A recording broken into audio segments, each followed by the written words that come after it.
അസ്സലാമു അലൈക്കും. അപ്പോൾ നമ്മുടെ കുട്ടീസിൻ്റെ പുതിയ അധ്യയന വർഷത്തിലെ ആദ്യത്തെ ലഞ്ച് ബോക്സാണിത്. ഇത് ഇക്കാക്കുള്ളതാണ്. ഇക്കാക്കും കുട്ടീസിനും ഒരേ സമയമാണ് പോകേണ്ടത്. അപ്പോൾ നമുക്ക് 4 പേരുടെയും ലഞ്ച് ബോക്സ് റെഡിയാക്കാം.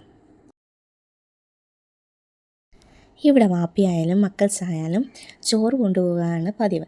കാപ്പി ആരും കൊണ്ടുപോകില്ല. അതായത് അപ്പം, ദോശ ഇതൊന്നും കൊണ്ടുപോകാറില്ല. അപ്പം നമ്മൾ ചോറിട്ടു, പിന്നെ ചമ്മന്തി വെച്ചു. ചമ്മന്തി അഫ്നാനും അനാനും കുറച്ചേ വെക്കുള്ളൂ കേട്ടോ. അവർക്ക് അത് അത്ര പിടിയില്ല. ചിലപ്പോൾ കഴിക്കും, ചിലപ്പോൾ കഴിക്കില്ല. പിന്നെ സാമ്പാർ വെച്ചു.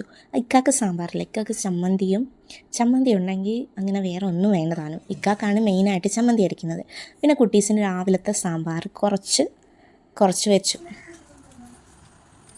പിന്നെ എല്ലാവർക്കും മുട്ട പൊരിച്ചത് വെച്ചു. മുട്ട അല്ലെങ്കിൽ മീൻ, കിഴങ്ങ് ഏതെങ്കിലും ഒരു വറുത്തത് കാണും. പിന്നെ വെണ്ടയ്ക്ക വെടിക്ക് വരട്ടിയായിരുന്നു. വെണ്ടയ്ക്കയും അഫ്നാനും അനാനും കുറച്ച് വെക്കും. അതിൻ്റെ ഉള്ളി എല്ലായിടത്തും മാറ്റും. ഉള്ളി കഴിക്കത്തേ ഇല്ല. പിന്നെ ഇക്കാക്ക് കുറച്ച് കൂടുതൽ വെച്ച്. ഇക്കാക്കും അല്ലുവിനും ഇഷ്ടമാണ് വെണ്ടയ്ക്ക. അഫ്നാനും അനാനും കുറച്ച് ഉള്ളിയൊക്കെ മാറ്റി എങ്ങനെയെങ്കിലും കഷ്ടപ്പെട്ടാണ് തിന്നുന്നത്, പക്ഷെ കഴിക്കും.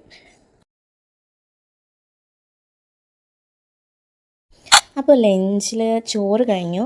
ഇനി ഒഴിച്ച് കറിയാണ്. ഒഴിച്ച് കറിക്കായിട്ട് മോര് കറിയാണ് വെച്ചത്.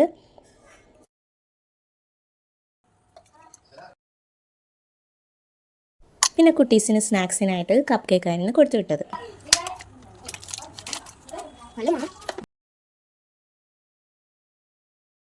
അപ്പോൾ ഇന്നത്തെ ലഞ്ച് സെറ്റായി. ഇനി നാളെ കാണാം. ബായ്.